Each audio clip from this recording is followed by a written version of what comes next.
खबर उत्तराखंड से है। उत्तराखंड के खटीमा में आयोजित सैनिक सम्मान समारोह में मुख्यमंत्री पुष्कर सिंह धामी शामिल हुए। हेलीपैड से लेकर कार्यक्रम स्थल तक उनका शानदार स्वागत किया गया। सीएम ने कहा कि जनता का ये विश्वास सरकार को और समर्पण के साथ विकास और जनसेवा के लिए प्रेरित करता है। खटीमा में सैनिक सम्मान समारोह में सीएम ने कहा कि जनता का प्यार हमें सेवा के लिए लगातार प्रेरित करता रहता है। जैसा राजनीतिक क्षेत्र में हम काम करते हैं तो पक्ष भी होता है, प्रतिपक्ष भी होता है, और हमारे प्रतिपक्ष के लोग तब कहते थे कि खटीमा में ये कैंटीन खुल ही नहीं सकती है, कोई मानक ही नहीं है भाइयों बहनों। और सच में ऐसा लगता था कि मैंने कोई ऐसा काम तो नहीं बोला है कि जो आसमान से तारे तोड़ के लाने जैसा हो। और मैं भी संकल्प लेता हूं कि जब तक ये कैंटीन नहीं खुलेगी मैं चैन से नहीं बैठूंगा। और आज सच में मेरे लिए ये बहुत बड़ा दिन है कि एक जो सपना देखा था, जो संकल्प लिया था, आज वो दिन पूरा हुआ। आज वो संकल्प पूरा हो रहा है। आप सबके आशीर्वाद से आज खटीमा में ये कैंटीन खुल रही है और बहुत शानदार इसका यहाँ पर डिस्प्ले भी है। तो इतनी बड़ी संख्या में आप सब लोग आए हैं, मैं आप सभी का हृदय से स्वागत करता हूँ, अभिनंदन करता हूँ। लखनऊ से बड़ा बयान सामने आया है। डिप्टी सीएम केशव प्रसाद मौर्य ने 3 राज्यों के चुनाव और असम में कांग्रेस उम्मीदवार के इस्तीफे पर प्रतिक्रिया देते हुए विपक्ष पर निशाना साधा है। 3 प्रदेशों में चुनाव है। लोगों से यही अपील है कि अपने मताधिकार का प्रयोग करें। लोकतंत्र की मजबूती के लिए मताधिकार का प्रयोग। हम आसाम में तीसरी बार सरकार बना रहे हैं। केरल में बहुत ऐतिहासिक प्रदर्शन भारतीय जनता पार्टी करने जा रही है। पांडिचेरी में हमारी गठबंधन एनडीए की सरकार थी, फिर बनेगी। सर, महिला सशक्तिकरण बिल को भी कैबिनेट ने मंजूरी दे दी है। इसके लिए तो मैं स्वागत भी करता हूं, बधाई भी देता हूं। और मोदी है तो मुमकिन है। महिला को मतलब संसद में और विधानसभाओं में आरक्षण का कानून भी बनाया गया। अब उसके इम्प्लीमेंट की जो तैयारी हुई है उससे देश की आधी आबादी में खुशी की लहर है। और इसको लेकर के पूरा देश माननीय प्रधानमंत्री जी के प्रति हृदय से उनको धन्यवाद देता है। और मुझे पूरा विश्वास है कि आने वाले समय में जो महिला सशक्तिकरण की दिशा में कार्य हो रहे हैं ये एक मील का पत्थर साबित होगा। असम में कांग्रेस के प्रत्याशी सीट छोड़ करके भाग रहे हैं सर चुनाव में। कांग्रेस पूरा देश छोड़ के न भाग जाए, ये देखते रहिए। नितिन नवीन जी कह रहे हैं सर प्रचंड बहुमत से जीत होगी। हाँ, निश्चित तौर से आसाम में बहुत बड़े बहुमत से जीतने जा रहे हैं। और केरल और तमिलनाडु में भी हम लोग शानदार प्रदर्शन करेंगे। और पश्चिम बंगाल में इस बार टीएमसी जा रही, बीजेपी आ रही। सर, प्रधानमंत्री जी ने पत्र लिखा है महिला आरक्षण को लेकर। माननीय प्रधानमंत्री जी महिला सशक्तिकरण के लिए जितना काम किए हैं, इतना काम इतिहास में वर्तमान में तो वही हैं, लेकिन भविष्य में भी शायद कोई इतना कर पावे। उन्होंने महिला सशक्तिकरण की दिशा में सबसे अधिक काम किया है। और लखनऊ से एक और बड़ा बयान सामने आया है। डिप्टी सीएम ब्रजेश पाठक ने 3 राज्यों के चुनाव और असम में कांग्रेस उम्मीदवार के इस्तीफे पर विपक्ष पर तीखा हमला बोला है।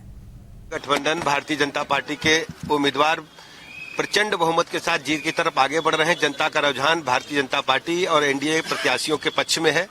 और हम देख रहे हैं चाहे आसाम हो या अन्य क्षेत्रों में जहां पुडुचेरी जहां चुनाव चल रहा है, हर जगह एनडीए गठबंधन के प्रत्याशी आगे बढ़ रहे हैं। असम में कांग्रेस के जो प्रत्याशी वो सीट छोड़ के भाग गए। देखिए, कांग्रेस हमेशा पलायनवादी है। वो जनता को फेस नहीं कर सकती। वो शॉर्टकट से सत्ता हासिल करना चाहते हैं। जनता ने कांग्रेस को पूरे देश से नकार दिया है। नितिन नवीन जी कह रहे हैं सभी सीटों भी जीतेंगे। हाँ, प्रचंड बहुमत के साथ पूरी लहर चल रही है आसाम में भारतीय जनता पार्टी की, एनडीए की। और लखनऊ से एक और बयान सामने आया है। यूपी कांग्रेस अध्यक्ष अजय राय ने बताया कि लीगल सेल की बैठक में अभिषेक मनु सिंघवी और सलमान खुर्शीद शामिल होंगे। सबसे बड़े लायरों में है अभिषेक मनु सिंघवी जी, वो आ रहे हैं, सलमान खुर्शीद साहब आ रहे हैं, और उसमें तमाम वरिष्ठ जो हमारे प्रभारी जी और सभी लोग आ रहे हैं। निश्चित तौर से एक बड़ा कार्यक्रम उस दिन होने जा रहा है जिसमें पूरे प्रदेश के लॉयर्स रहेंगे और जो एक पूरे प्रदेश के अंदर हमारे कांग्रेस कार्यकर्ताओं के साथ मजबूती से खड़े हैं, जो उनके साथ कंधे से कंधा मिला खड़े हैं, उस दिन 11 तारीख का कार्यक्रम हमारे महात्मा गांधी सभागार कैसरबाग में होने जा रहा है। निश्चित तीनों जगह हमारी सरकार बन रही है। ये साबित कर रहा है कि असम में जिस प्रकार से वहाँ पर ये खरीद फरोख्त कर रहे हैं और जिस तरीके से वहाँ के चीफ मिनिस्टर उल जलूल भाषा का इस्तेमाल कर रहे हैं, गालियां दे रहे हैं, हमारे राष्ट्रीय अध्यक्ष का अपमान कर रहे हैं, हमारे राष्ट्रीय चेयरमैन जो हमारे कवन खेड़ा जी के बारे में बोला, हमारे नेता राहुल जी के बारे में बोला, तो ये सारी चीज़ जनता देख रही है और निश्चित वहाँ कांग्रेस सरकार बन रही है, हमारी केरल में सरकार बन रही है, पौंडीचेरी में बन रही है। देखिए, मैं इतना ही कहना चाहूँगा कि अभी नवीन का राजनीतिक कितना दिन का भविष्य है और वो केवल और केवल भाजपा के टूल्स बन के रह गए हैं। मुझे लगता है कि हमारी सरकार बनेगी और ये केवल दिखावटी लोग हैं। खबर मुरादाबाद से है। एआईएमआईएम के प्रवक्ता शादाब चौहान ने प्रेस कॉन्फ्रेंस में समाजवादी पार्टी और कांग्रेस पर तीखा हमला बोला है। उन्होंने आरोप लगाया कि अल्पसंख्यकों के मुद्दों पर समाजवादी पार्टी ने काम किया ही नहीं है। साथ ही ऐलान किया कि एआईएमआईएम पंचायत और 2027 विधानसभा चुनाव पूरे दमखम से लड़ेगी और समाज के हक की लड़ाई जारी रखेगी। मौलाना बदरुद्दीन अजमल साहब ने जब कहा तो बैरिस्टर ओवैसी साहब उनके प्रचार के लिए गए, उनके लिए कैंपेन किया और ये बात बहुत ही स्पष्ट संकेत है कि पूरे देश भर में जहां जहां भी वंचित पीड़ित शोषितों की बात आएगी, चाहे वो किसी भी धर्म जाति संप्रदाय के होंगे, बैरिस्टर ओवैसी साहब मजलिस इत्तेहादुल मुस्लिमीन वहां पर खड़ी रहेगी। उत्तर प्रदेश में भी शौकत साहब के नेतृत्व में हम लोग लगातार कार्यक्रम चला रहे हैं। देखिए, मौलाना सालिम साहब के ताल्लुक से जब उनकी गिरफ्तारी हुई तो हमारे प्रदेश अध्यक्ष अख्तरुल ईमान साहब जो मौजूदा विधायक हैं, वो लगातार प्रशासनिक अधिकारियों से संपर्क किया और उन्होंने हमारे यूपी के प्रेसिडेंट शौकत साहब से संपर्क किया और बहराइच के अंदर वहां पर हमारी टीम खड़ी थी, लीगल टीम खड़ी थी, उनके परिवार के साथ खड़े थे। ये हमारी नैतिक जिम्मेदारी है। लेकिन जो लोग सवाल कर रहे हैं, मैं उनसे पूछना चाहता हूं कि समाजवादी पार्टी कहां खड़ी है? चलिए, बीजेपी तो कार्रवाई करना चाहती है। जो हमारे वोट पर सियासी डकैती डालते आए हैं, एक गिरोह है सपा और कांग्रेस नाम का, जो मुसलमानों के वोट पर डकैती डालने का काम करता है। लखीमपुर खीरी जिले के दुधवा टाइगर रिजर्व की वन रेंज भीरा में बड़ी संख्या में गिद्धों की दर्दनाक मौत हो गई थी, जिनके वीडियो सोशल मीडिया पर वायरल हुए थे। और वही गिद्धों के मौत के मामले ने अब तूल पकड़ लिया है। भीरा क्षेत्र के सिमरिया गांव में 2 दिन पहले करीब 25 गिद्धों की मौत के मामले में अब प्रदेश के वन मंत्री अरुण कुमार सक्सेना ने गंभीरता से इस मामले को लिया और मौके का निरीक्षण भी वो कर सकते हैं, इस तरह की भी खबरें आ रही हैं। इस घटना के बाद वन विभाग ने मौके पर पहुंचकर जांच शुरू की थी। वन विभाग ने 5 गंभीर रूप से बीमार गिद्धों को रेस्क्यू कर उपचार के लिए भेजा है। शुरुआती जांच में आशंका ये जताई जा रही है कि जहरीला मांस खाने से इन गिद्धों की मौत हुई है। इस पूरे मामले को प्रदेश के वन मंत्री अरुण कुमार सक्सेना के संभावित दौरे को लेकर वन विभाग अलर्ट मोड पर आ गया है। अधिकारी मौके पर तैयारियों में जुटे हुए हैं। फिलहाल वन विभाग पूरे मामले की गहन जांच कर रहा है और मौत की असली कारणों का पता लगाने में जुटा हुआ है। कुछ और खबरों की तरफ रुख करेंगे। झांसी से एक और बड़ा बयान सामने आया है। मुलायम सिंह यूथ ब्रिगेड के पूर्व प्रदेश अध्यक्ष मोहम्मद अहबाद ने कहा कि ईरान का संघर्ष हक की लड़ाई है और दुनिया का मुसलमान अमन चाहता है। इस वक्त मौजूद हैं हम लखनऊ से तशरीफ लाए समाजवादी पार्टी के वरिष्ठ नेता जनाब अहबाद साहब के साथ।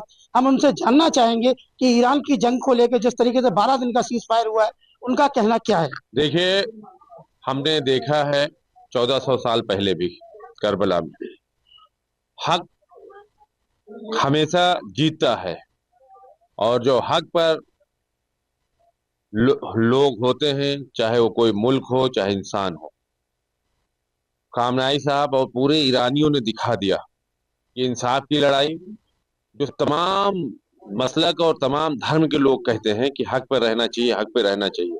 जिस तरह से अमेरिका पूरे दुनिया में दादागिरी करना चाहता है और उसकी दादागिरी का अगर किसी ने जवाब दिया है 40 साल से, तो ईरान ने दिया है।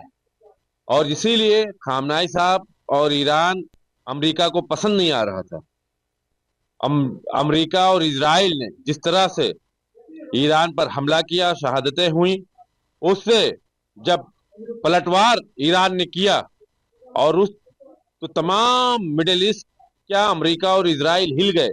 पूरी दुनिया ने देखा हक कैसे लड़ता है, हक कैसे जीतता है। इसलिए जो तमाम लोग हकपरस्त लोग हैं, मैं उनको मुबारकबाद दूंगा कि ईरान की ये जीत सिर्फ ईरान की जीत नहीं, ईरान के एक एक अवाम की जीत है। तो ये थे हमारे साथ मोहम्मद अहबाद साहब जो लखनऊ से तशरीफ लाए, समाजवादी पार्टी के वरिष्ठ नेता माने जाते हैं, यहाँ तक कि अखिलेश यादव के भी खास माने जाते हैं। उन्होंने कहा है कि इस्लाम कहता है, दीन कहता है, करबला ये कहती है कि हम दुश्मन के अगर हमसे माफी मांग रहा है तो हम उसको माफ करें। अब देखना ये होगा कि क्या 12 दिन का सीज फायर सफल होता है, कामयाब होता है या नहीं। कैमरा पर्सन कराम कुरैशी के साथ सुल्तान आब्दी, मुंसिफ टीवी झांसी। सीतापुर से बड़ी खबर है। समाजवादी पार्टी की मासिक बैठक में जिलाध्यक्ष छत्रपाल यादव ने मिशन 2027 पर फोकस करते हुए कार्यकर्ताओं से गांव-गांव जाकर जनहित योजनाएं बताने को कहा है। बैठक में कई वरिष्ठ नेता मौजूद रहे और मौजूदा सरकार पर निशाना साधा गया। जिला कार्यालय पे हुई उस कार्यक्रम में हमारे सम्मानित विधायक अनिल वर्मा जी, पूर्व विधायकगण और समाजवादी पार्टी जिले के सभी पदाधिकारीगण और विधानसभा अध्यक्ष लोग सब उपस्थित थे और उसमें संगठन को मजबूत करने के लिए, गति देने के लिए चर्चा की गई। विधानसभा वार संगठन को सक्रिय करने के लिए कहा गया है।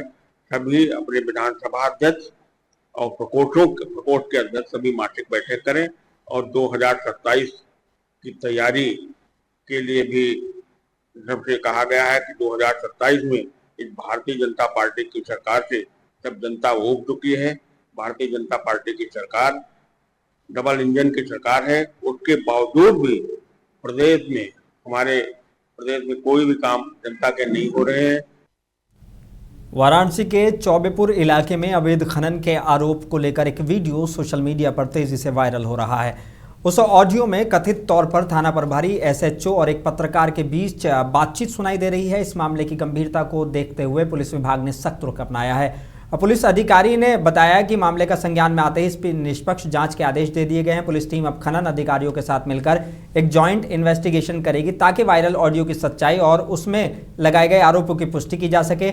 अधिकारी ने यह भी स्पष्ट किया कि ऑडियो में सामने आए मध्यस्थ राघवेंद्र समेत सभी संदिग्धों की भूमिका की गहनता से जांच की जाएगी और पर्याप्त साक्ष्य मिलने पर संबंधित दोषियों के खिलाफ कड़ी कानूनी कार्रवाई की जाएगी। ऑडियो संज्ञान में है जिसमें एसएचओ चौबेपुर और एक पत्रकार जी उन पत्रकार महोदय उनके बीच वार्ता हो रही है जिसमें खनन के संबंध में आरोप लगाया जा रहा है। उस विषय में हम मेरे द्वारा जो भी ये आरोप लगाया जाए उसकी जांच हम लोग करवा रहे हैं और ज्वाइंट जांच करवाएंगे खनन अधिकारी साहब से मिलके और हमारी जो पुलिस टीम है इसकी जांच करके तथ्यों को सामने लाएगी। जो भी जी इसमें जो भी नाम आ रहे हैं जिन भी व्यक्तियों के नाम आ रहे हैं उनका भी रोल की हम जांच करेंगे कि क्या इनका रोल है और क्या तथ्य है, क्योंकि अभी ऑडियो ही है। अब जो भी एक एविडेंस प्रोड्यूस किया जाएगा उस हिसाब से हम लोग जांच करके कार्रवाई।